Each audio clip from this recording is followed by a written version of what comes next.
안녕하세요 여러분, EBS 중학 프리미엄 입시 윤윤고입니다. 2023 예비 중일 학습 설명회 무엇이든 물어봐 1강을 진행하게 되었습니다. 예비 중일 무엇이든 물어봐 라고 하는 내용으로 정말 중학교에 대한 모든 걸 싹 진짜 무엇이든 물어봐 다 해결해 줄 테니까 이렇게 해서 여러분들과 함께 만나게 되었습니다.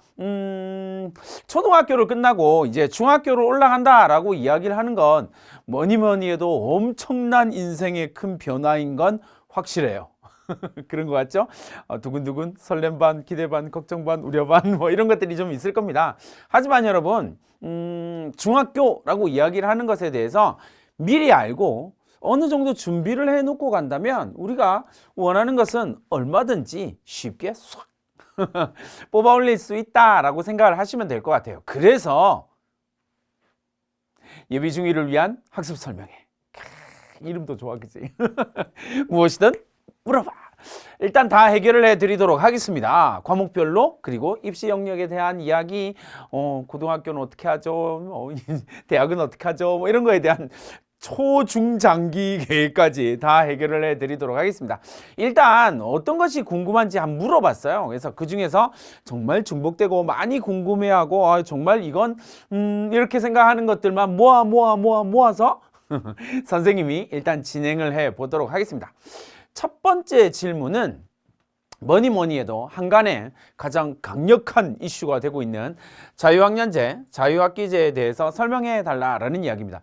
2023에서 이제 일단 전년도까지는 자유학년제라고 하는 이름으로 중학교 들어가서 1년 쫙 이렇게 해서 자유학기를 2개 지나면서 자유학년제를 진행을 했었는데, 문제는 올해부터 2023부터 이게 좀 바뀔 거다라고 하는 소문을 요런저런 데서 계속 듣고 있단 말이에요. 그러니까 1학년 2학기 때는 정말 시험을 안 보는 거 아닌가요? 뭐 곧 이제 중학교 올라가면 시험 쳐야 되는 거 아닌가요? 뭐 이런 이야기를 되게 많이 하시더라고요. 학생, 학부모들이.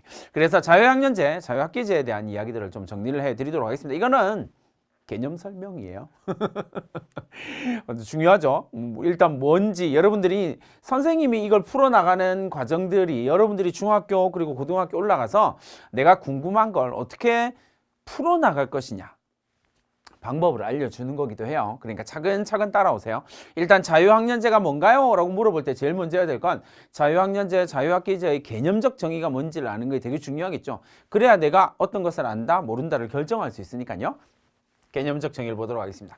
중학교 1학년 2학기 동안 이제 한 학기, 2학기겠죠. 자유학년제면 2학기가 될 거고 자유학기제면 한 학기가 되겠죠. 그래서 중학교 1학년 2학기 동안 지식 경쟁 중심에서 벗어나서 포인트가 이거죠. 그죠? 가장 중요한 자유학기제를 하는 이유가 뭐냐면 학생 참여형 수업을 할 거야. 그 다음에 이와 연계해서 과정 중심 평가를 할 거란 말이에요. 지필평가라고 이야기를 하면 너 점수 몇 점, 줄 서 이렇게 된단 말이에요. 그러니까 점수 몇 점, 줄 서 이걸 좀 비켜가 보자 라고 하는 컨셉에서 출발한 거예요. 그래서 과정 중심의 평가를 할 거다. 그래서 학생의 소질과 적성을 키울 수 있는 다양한 체험 활동들을 하고 그런 체험 활동을 중심으로 교육과정을 운영할 수 있도록 만들어준 제도가 바로 자유학기제, 자유학년제라고 이야기를 합니다. 자유학기제에 대한 요구가 조금 있어서 이게 이제 조금씩 확장되어서 그렇다면 우리 한 학기로 좀 부족한 거니까 2개로 한번 해보자 라고 이야기를 해서 시행된 게 자유학년제인 셈이거든요. 근데 어쨌든 이렇게 정리가 된다라는 거. 목적 자체는 아주 좋게 출발합니다. 제도 자체는 거의 대부분의 제도가 사실 그러니까요. 목적 자체는 아주 좋게 오고 지향점 자체는 선명하다. 뭘 하자라는 거예요? 객관식 능력으로만 줄 세우다 보니까 학생들의 사고가 되게 편협해지고 이것만 쳐다보더라는 거예요. 그래서 지식 중심, 지필평가죠. 경쟁 중심에서 줄 서는 거예요. 이런 것들에서 벗어나서 정말 하고 싶은 수업, 선생님들도 정말 하고 싶은 수업을 한번 해보고 학생들도 과정평가를 한번 받아봐서 이 학생들이 오로지 객관식 점수에 의해서만 무언가가 다 성적에 의해서 무언가 결정되지 않는 그런 걸 한번 만들어 보자 라고 하는 취지에서 출발한 것이다 라고 생각을 하시면 좋겠습니다. 그래서 2016년에 중학교 자유학교제가 전면 도입됐고요. 전체 중학교에서 전면 도입이 됐고 2020년부터 전면 자유학년제로 시행이 되고 있었어요. 그런데 내년부터 대체로 아직까지 모든 지역교육청이 17개 시도교육청이 아직까지 다 결정하지는 않았거든요. 이제 막 설문조사 돌리고 있어요. 이제 어떻게 하면 좋을까요? 막 학생의 설문조사도 받고 학부모의 설문조사도 받고 그리고 선생님들의 설문조사도 받고 학교가 취합해서 보내고 막 이러고 있거든요. 그래서 내년에는 2023부터는 자유학년제가 아니라 거의 대부분 시도교육청에서 자유학기제로 바뀌게 됩니다. 몇몇 교육청만 자유학년제로 여전히 남아있을 계획이에요. 대체로 거의 대부분 다 자유학기제로 바뀌게 됩니다. 그러니까 자유학기제로 바뀌게 된다라고 생각을 하면 자유학년제에서 자유학기제로 바뀌는 거니까 이제 어떻게 되는 거예요? 지금 중학교 1학년, 2학년 학생들은 자유학년제였으니까 한 학기를 통으로 그냥 학부모님들이랑 이야기를 하다 보면 자유학년제 학기제를 하냐 안 하냐가 별로 중요한 게 아니고 제일 중요한 게 뭐였냐면 그래서 지필평가 쳐요 안 쳐요 뭐 이것만 물어보시더라고요. 근데 어쨌든 자유학년제니까 이제 학기는 하나의 자유학기는 시험을 안 보지만 하나의 학기는 시험을 보게 되었다라고 정리를 할 수가 있겠네요. 다만 지역교육청마다 조금 다르다. 그리고 그 지역교육청 안에서 시도교육청 안에서도 조금 분위기가 조금 달라서 시도교육청에서 딱 그래서 우리는 자유학기제로 바뀔 겁니다 라고 이야기를 하는 시도교육청이 있는 반면에 큰 틀은 학교에서 정하세요 이런 분위기로 가는 시도교육청도 제법 많아요. 그러니까 내가 살고 있는 지역 시도교육청이 어떤 선택을 하는지도 봐두시고 학교 선택이라면 우리 학교는 내가 진학하고자 하는 학교는 어떤 선택을 하고 있는지 이런 것들을 좀 고민해보는 과정이 필요할 것 같습니다. 그래서 조금 헷갈릴 것 같아서 깔끔하게 정리를 한번 해봤습니다.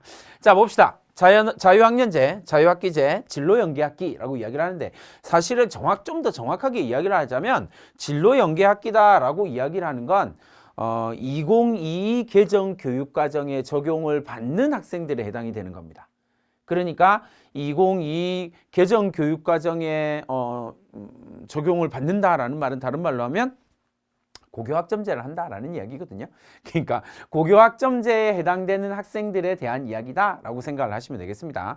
자, 그러니까 진로연계학기까지 생각을 해두시면 되겠고요. 일단 자유학년제부터 봅시다. 적용 시기는 대체로 1학년 1, 2학기. 그 다음에 운영 시간은 1년 동안 221시간. 그리고 활동 영역은 4개의 영역입니다. 이 4개의 영역은 좀 이따 제가 설명드리도록 할 거예요. 그러니까 4개의 영역에서 무조건 이것도 할 거예요, 저것도 할 거예요. 막 이렇게 가기는 가지만 그게 큰 덩어리로 4개 영역으로 자유학기의 주제는 영역 자체는 4개로 나누어 놨거든요. 그 4개 영역을 다 하는 거고요. 그 다음에 당연히 자유학년제니까 1학년 1, 2학기는 일제식 평가를 하지 않는다. 그 다음에 당연히 일제식 평가를 하지 않기 때문에 고입 내신을 산출할 때 반영되지 않는다라는 걸 생각하시면 되겠고요. 자유학기제라고 이야기를 하면 1학년 2학기에 적용이 됩니다. 170시간 동안 적용이 되고요. 이수를 되고요. 그리고 4개 영역 그대로 똑같습니다. 그 다음에 일체식 평가는 당연히 자유학기제니까 실시하지 않습니다. 그리고 역시 고입 내신도 반영되지 않는다. 그러니까 자유학년제와 자유학기제의 가장 큰 차이점은 결국 한 학기냐, 두 학기냐, 한 학기냐의 차이다 라고만 생각해 두시면 되겠습니다. 마지막에 이제 진로연계학기가 조금 중요합니다. 정확하게는 진로연계학기는 2022 개정 교육과정이 적용되어서 고교학점제에 적용되는 학년들부터 시작이 되는 거지만 이미 이제 발표를 해서 지금 중학교 1학년 학생들 들어가는 학생들은 지역교육청에 따라서 진로연계학기를 명시한 지역교육청이 좀 있거든요. 그래서 참고로 봐두시면 되겠습니다. 진로연계학기다라고 하는 것은 뭐냐면 1학년 때 1학년 1학기, 2학기 전부 다를 그냥 진로에 다 투자해서 학생들이 이제 이 자유학년제에 대해서 불만을 가지고 있는 학생, 학부모, 교사들이 가장 큰 문제점으로 지적하고 있는 게 뭐냐면 학력이 좀 저하되는 거 아니냐? 공부를 너무 안 하는 것 같은데 뭐 이런 생각들이 좀 있어서 극렬하게 반대하시는 분들이 좀 있단 말이에요. 그러니까 그렇게 하지 말고 그냥 자유학기 하고 그 다음에 고등학교로 올라가기 위한 준비를 한번 해보자. 이게 진로연계학기라고 생각하시면 돼요. 그래서 언제 하냐면 3학년 2학기 때. 됐죠? 3학년 2학기 때 51시간으로 운영이 되고요. 그 다음에 4개의 영역 전체가 아니라 그 중에서 2개의 영역만 합니다. 그리고 2개의 영역만 하기 때문에 당연히 일체식 평가를 합니다. 진행을 한다라는 거예요. 그러니까 진로 연계학기 3학년 때 거는 반드시 일체식 평가를 실시한다라고 하는 부분을 꼭 기억을 해두시면 되겠습니다. 이제 고등학교, 중학교 1학년 예비 중1이 되는데 중3까지 고민할 건 아직 여러 건 없겠지만 그 전체적으로 봤을 때 중학교 한 학기만 시험을 안 본다라고 생각하시면 됩니다. 당연히 고입 내신에는 반영이 되겠죠. 그렇게 생각을 하시면 구분을 하시면 될 것 같습니다. 자, 그래서 어떻게 운영되냐라고 이야기를 하면 운영 계획을 살펴보면 사실 학교마다 다 다르게 운영돼요. 그러나 전체적인 틀은 좀 다 똑같거든요. 그래서 대체로 이것도 조금 다르긴 한데 대체로 비슷하게 움직입니다.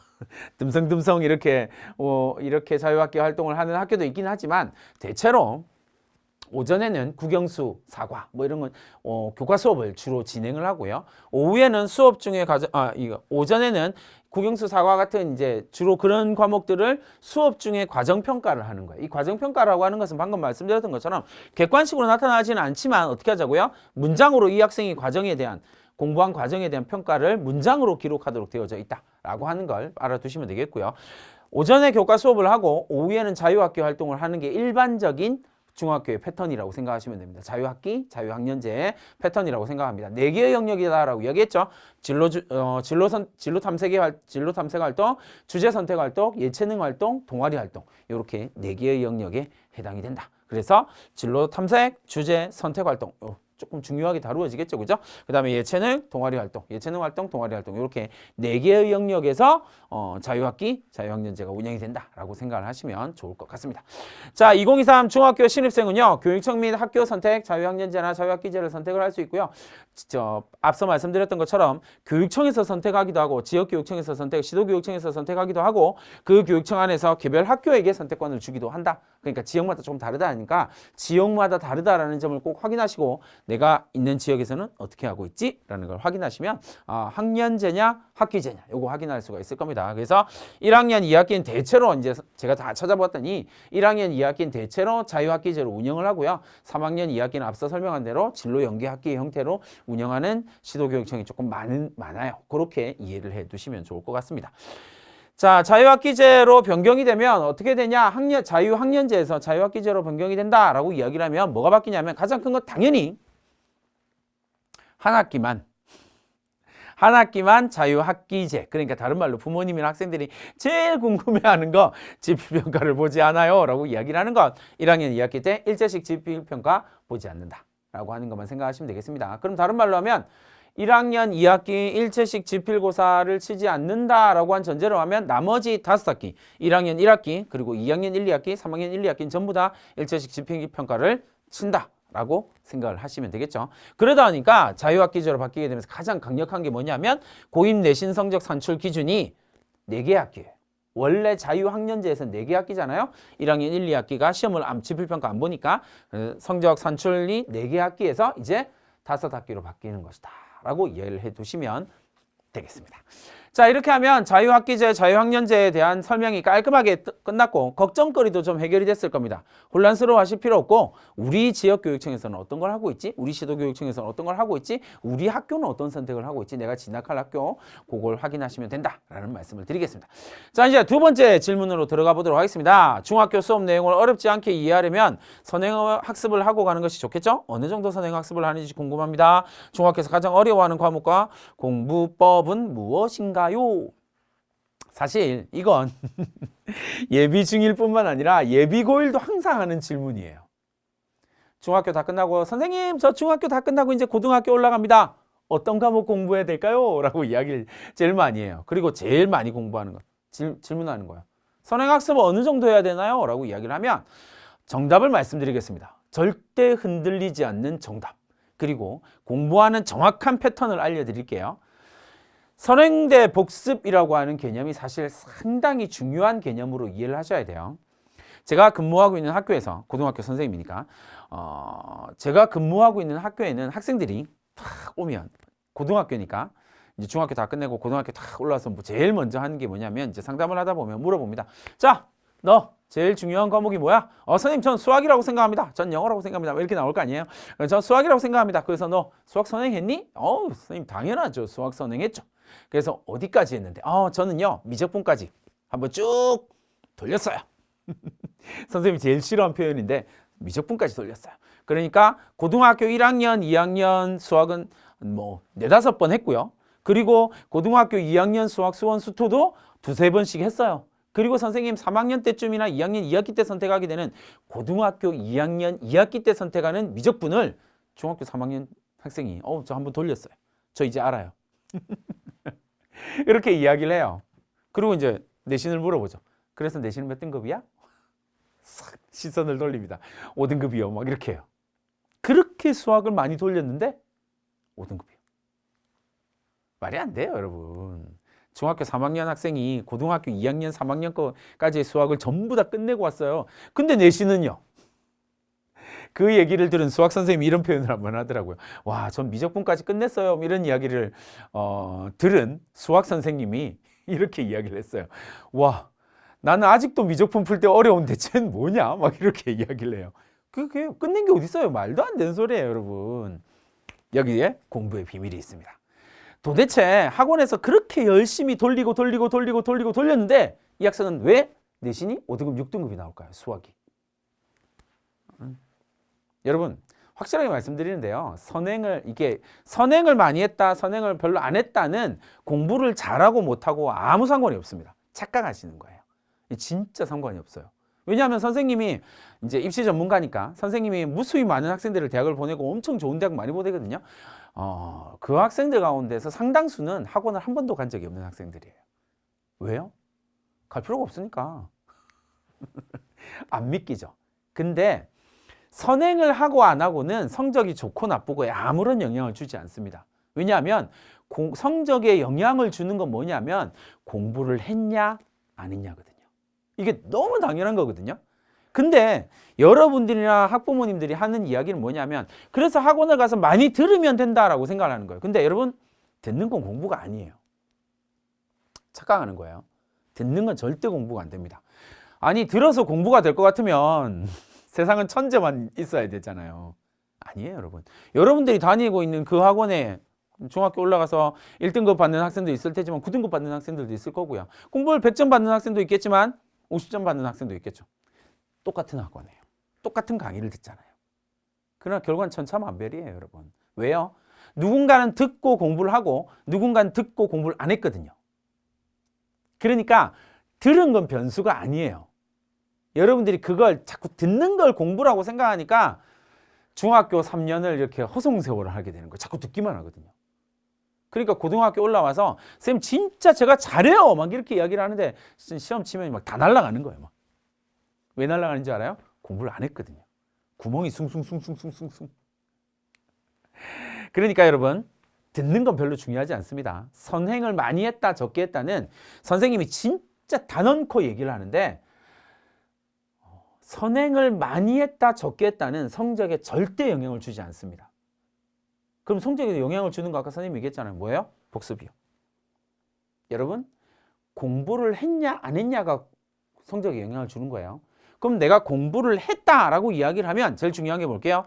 내게 되었다라는 거야. 내가 공부를 했다라는 말은 그 지식이 선생님의 지식, 인간 강사나 학원 선생님들 막 수업 듣다 강의 듣다 보면 여러분 어때요?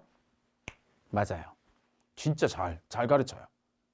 그죠? 똑똑하고 어떻게 저걸 저렇게 풀 수 있지? 우와. 근데 그거 누구 지식이에요?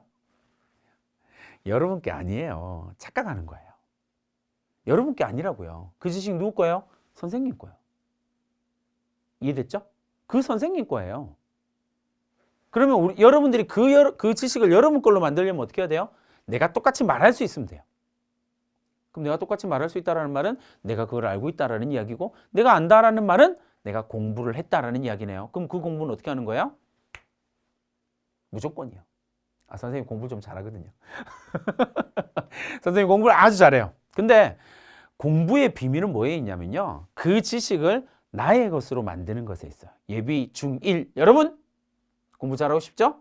그러면 복습 시간이 선행을 하는 것보다 복습 시간이 4배 정도 되면 됩니다. 안 믿기죠? 진짜예요. 근데 진짜라니까요. 에빙하우스라고 하는 사람이 이야기한 만각곡선이에요. 내가 완전히 100% 암기했다라고 이야기를 하더라도요. 암기했습니다. 63분이 지나고 나면 그 중에 거의 절반이 날아가요. 절반 이상이 날아가는 거죠. 45%만 남는 거니까.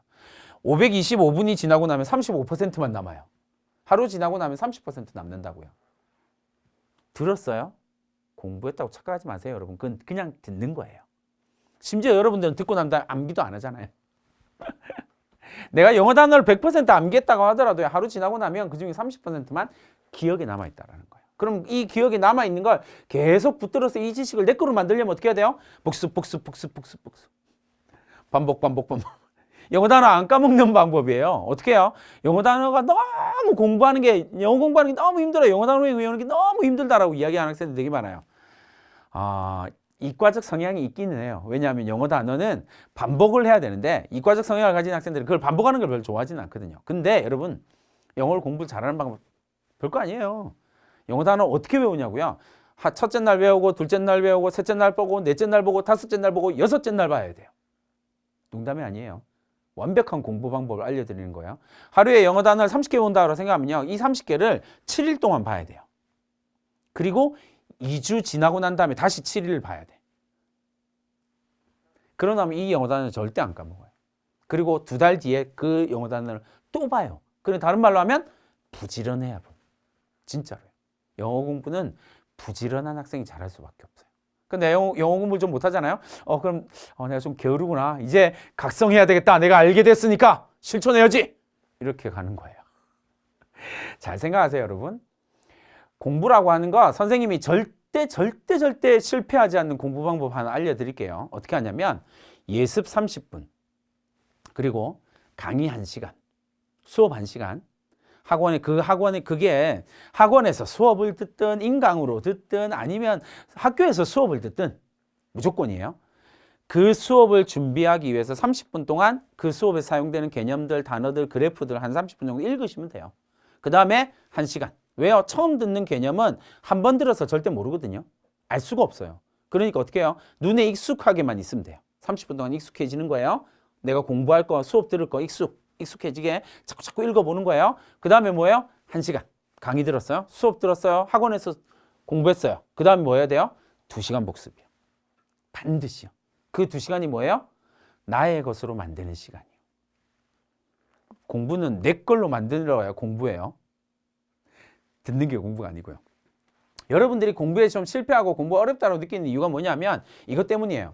여러분들은 공부를 하면 내가 100만큼 노력하면 성적이 100만큼 오르고 200만큼 노력하면 200만큼 오른다라고 노력과 성적이 비례한다라고 생각을 하거든요. 여러분 절대로 안 그래요. 현실에선 특히 중학교 올라가면 조금 더 어려운 개념을 배우잖아요.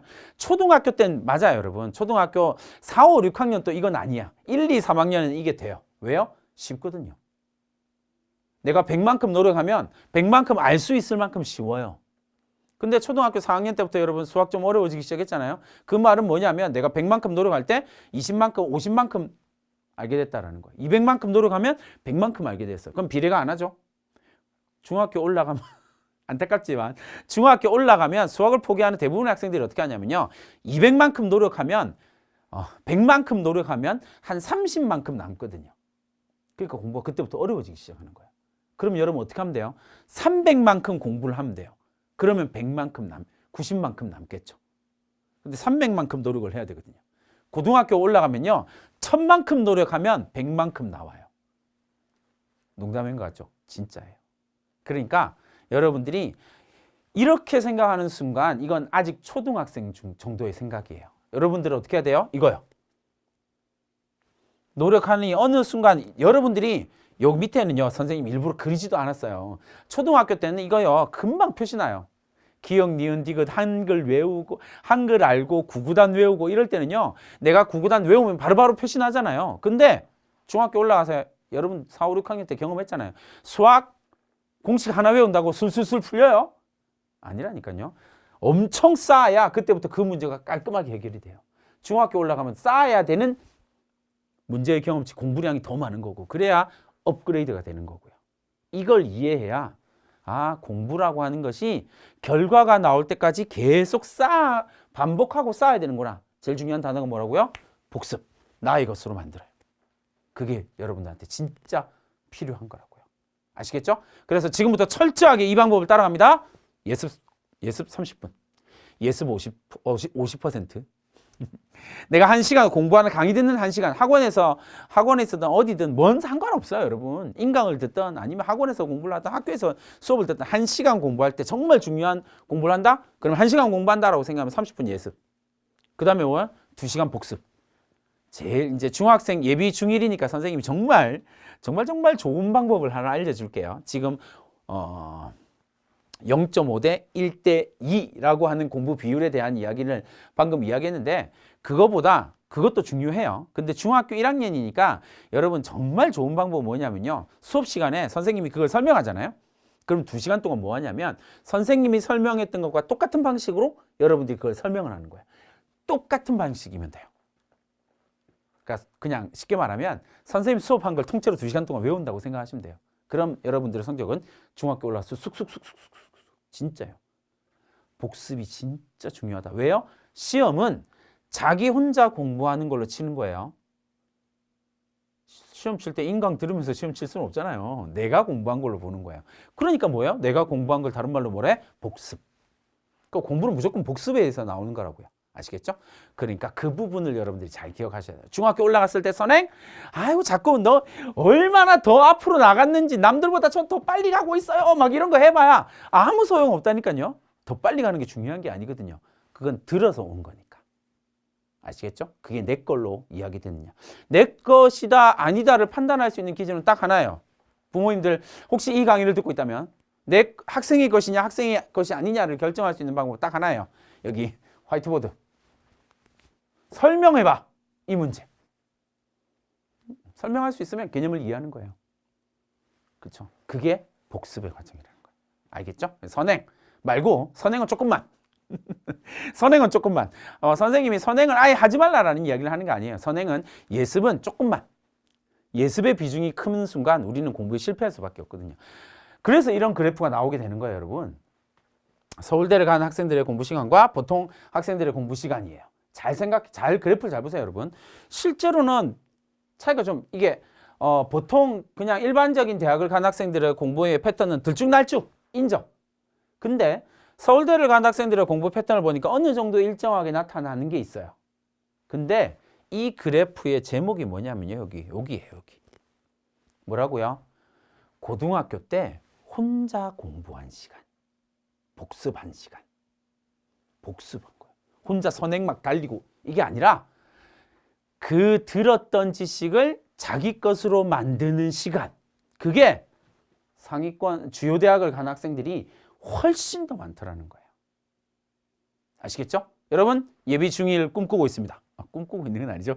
예비 중1을 준비하고 있습니다. 중학교에 가는 설렘, 기대, 걱정, 두려움, 온갖 것들이 다 교차할 거예요. 근데 여러분 제일 중요한 건 여러분들이 그 지식을 나의 것으로 만들겠다라고 하는 투자의 시간이 반드시 필요하다는 거예요. 그거 없으면 선행을 아무리 학원에서 좋은 학원에서 그 학원에 가면 정말 막 성적이 오른데 막 소문난 그 학원에서 성공하는 학생이 많을까요? 실패하는 학생이 많을까요? 안타깝게도 실패하는 학생이 압도적으로 많습니다. 농담이 아니에요. 진짜예요. 왜요? 가서 공부를 해야 성공을 하는 거거든요. 강의를 듣는다고 성공하지 않아요. 절대로요. 꼭 기억하세요. 자, 그 다음에 이제 세 번째 질문으로 갑니다. 중학생 때 교과학습 다음으로 중요하게 생각해야 될 건 뭔가요? 중학교에 가면 어떻게 생활해나요? 이게 사실 제일 궁금한 부분이죠. 어떻게 생활해야 할까요? 라고 하는 부분인데요. 하나씩 봅시다. 이게 이렇게 생각하면 되게 단순합니다, 여러분. 교과 공부 되게 중요하죠. 국영수, 사과 잘하는 거 되게 중요해요. 근데 그것만 잘한다고 해서 여러분들이 똑똑해지지는 않아요. 객관식 문제를 잘 푼다라고 해서 똑똑한 건 아니거든요. 그거랑 또 조금 달라요. 그러니까 여러분들이 중학교에 올라가서 어떻게 생활해야 되나요? 라고 이야기하면 제일 중요한 건 뭐냐면요. 선생님의 표현, 사고 패턴을 만들어야 돼요. 사고 패턴을 만드는 게 되게 중요합니다. 우리의 뇌를 구성하고 있는 신경세포 뉴런들은 이게 연결될 때 힘을 발휘하게 돼 있거든요. 네트워킹이 되어야만 힘을 발휘하게 돼 있어요. 그래서 이 신경세포와 세포들이 만나는 시냅스라고 하는 곳에서 뉴런들이 만나는 시냅스가 형성되어야, 이 시냅스가 형성되어야만 이 사람의 사고 패턴이 빨리빨리 움직이게 돼요. 그러니까 여기 있는 뉴런들 신경세포들이 딱딱딱딱 떨어져서는 아무런 효과가 없거든요. 그러니까 여러분들이 뭐 할 때요? 새로운 경험을 할 때, 새로운 도전을 할 때, 뭔가 새로운 시도를 해볼 때, 중학교 예비중학교 1학년입니다. 그래서 난 이제 중학교 올라갈 거니까 난 책을 좀 더 제일 많이 하는 선택이다, 그죠? 책을 한번 볼 거예요. 네.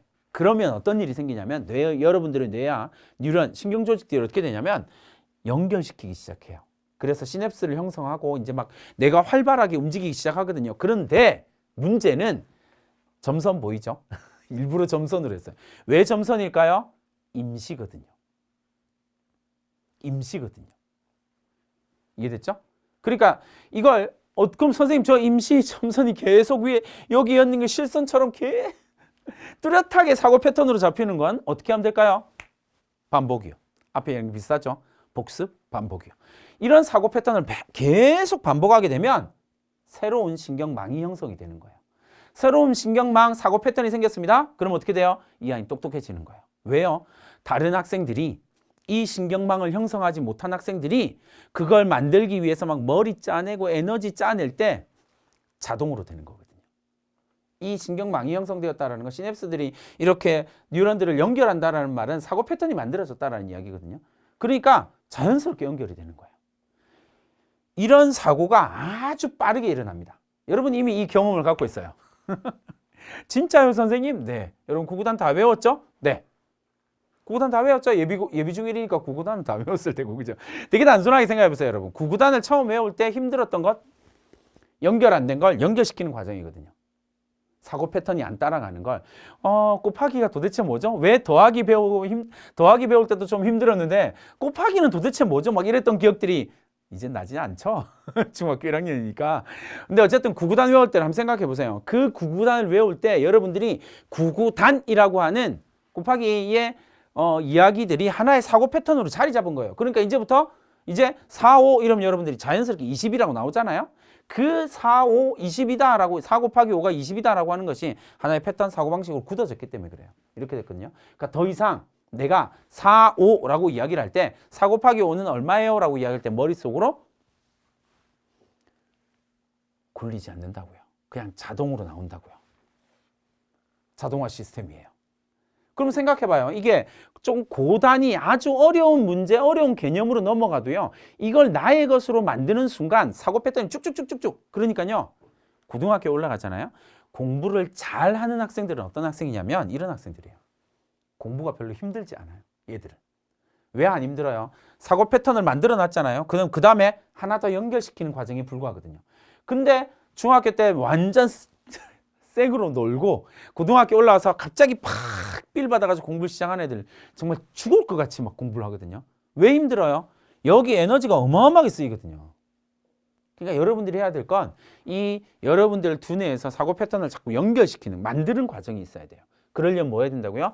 새로운 경험들이요.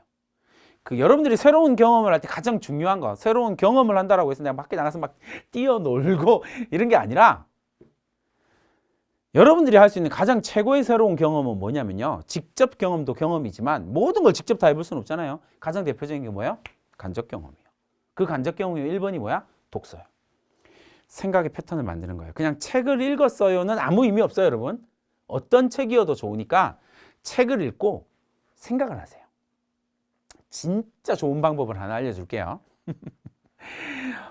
책도 좋아요. 중학생 예비 중1이니까 뭐 엄청난 자꾸 선생님이 책 읽으라 그러면 자꾸 어려운 책 들고 오는데 절대 금지예요. 어려운 책 아니에요. 쉬운 책 상관없어요. 여러분 수준에서 읽는 책도 되고요. 사실은 드라마도 돼요. 당대에 유행하는 드라마 있잖아요. 그 드라마를 가지고 어떻게 하냐면 와, 침 흘리면서 재미있다 이렇게 하고 끝나면 공부를 잘할 수 있는 가능성 제로예요. 중학교 때 뭘 준비해야 될까요? 그 제로예요. 그럼 선생님 어떻게 해야 되나? 재밌네. 그 다음 뭐예요? 왜 재밌지? 그러면 여기 이게 생기거든요. 내가 주인공이라면 저 상황에서 어떻게 했을까? 엄마가 저 주인공이라면 어떻게 행동했을 것 같아? 아빠가 주인공이라면 어떻게 행동했을까? 저 사람은 왜 저런 행동을 했지? 나의 생각 이야기하고 엄마의 생각 이야기하고 아빠의 생각 들어보고 동생의 의견 들어보고. 그럼 뭐요? 이미 다양한 상황 자체가 다양한, 여러분들이 드라마나 영화 뭐 이런 소설책에서 만나는 상황들 전체가 어마어마하게 다양한 상황들이거든요. 포커스는 뭐냐면 거기서 내가 어떤 사고 방식을 배울 것이냐, 사고 패턴을 어떻게 만들어 갈 것이냐. 내가 모든 상황을 다 경험할 수 없잖아요. 그러니까 간접 경험을 통해서 생각을 통해서 그 패턴을 만들어 가는 거예요. 그러면 어떤 상황이 만나도 사고가 빨리빨리 이루어지게 돼요. 조금 먼 예비 중일이지만 먼 이야기겠지만, 대학은 어떤 학생을, 주요 대학, 여러분들이 가겠다고 생각하는 그 놀라운 대학은 어떤 학생을 뽑냐면 이런 학생을 뽑아요. 사고 패턴이 만들어져 있는 아이예요. 그리고 지금도 왕성하게 사고 패턴을 만들어가는 아이들을 뽑는다는 거죠.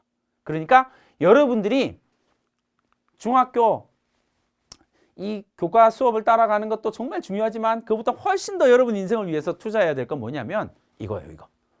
뭐 하라고요? 궁금해하라고요. 쟤는 왜 저럴까? 주인공. 소설책 읽으면서요, 여러분. 여러분들한테 엄청 어려운 책 읽는 거 권하지 않는다고 그랬잖아요. 여러분들이 읽을 수 있는 책 하다가 안 되면 여러분 진짜 선생님 전 너무 책 읽기가 싫은데요. 그러면 초등학교 저학년 때 읽었던 그림책 들고 오세요. 그리고 하나씩 해보는 거예요. 할 수 있는 데까지 최선을 다해서. 그 그림책을 보면서 이 물고기는 왜 이렇게 행동하지? 그럼 이 물고기, 이 아이를 바라보고 있는 부모는 어떤 생각이었을까? 이 행동을 바라보는 다른 친구들은 어떤 생각을 했지? 이해됐어요? 왜 이 아이는 여기서 이런 행동을 할 수밖에 없었지? 그게 제일 중요한 거예요. 그 고민에 대한, 우리 그걸 뭐라고 그러냐면 지적 호기심이라고 해요. 그걸 궁금해하면 다른 것들이 보이기 시작하거든요. 그러면 이제 그 다음부터 확장시켜 가는 거예요. 이 사람이 이렇게 행동했을 때 이 해에는 이런 일들이 있었구나. 제일 유명한 이야기, 여러분들도 잘 알고 있을 해리포터. 그죠? 해리포터는 왜 그런 행동을 했지? 그럼 그 당시의 시대 상황은 어땠을까? 거기를 둘러싸고 있는 세계관은 어떻기 때문에 얘가 이런 행동을 했을까? 이런 질문을 하고 찾아보는 과정이 여러분들을 똑똑하게 만들어줄 거고, 그 똑똑하게 만들어준다는 건 앞에서 선생님이 보여줬던 그 사고 패턴들을 자꾸 만들어간다는 거예요. 가장 중요한 게 뭐라고요? 궁금해하는 거야. 중학교의 교과 학습, 그리고 중학교 생활을 어떻게 해야 될까요? 궁금한 중학교 생활을 하세요. 그럼 여러분들이 원하는 걸 손에 쥘 수가 있을 거거든요. 자, 이렇게 해서 2023 예비 중일 학습 설명에 무엇이든 물어봐. 예, 1강을 마무리 짓습니다. 하고 싶은 이야기는 정말 많지만 뒤이어서 다음 2강에서 국어 선생님이 국어 무엇이든 물어봐. 수학 선생님 나오셔서 수학, 과학, 사회 무엇이든 물어봐 다 해결해 주실 겁니다. 아시겠죠? 그렇게 해서 하나씩 해결해서 정말 의미 있고 성장하고 발전하는 중학교 생활이 되었으면 좋겠습니다. 예비 중일 여러분들의 성장하는 중학교 생활을 EBS 선생님이 응원하도록 하겠습니다. 파이팅!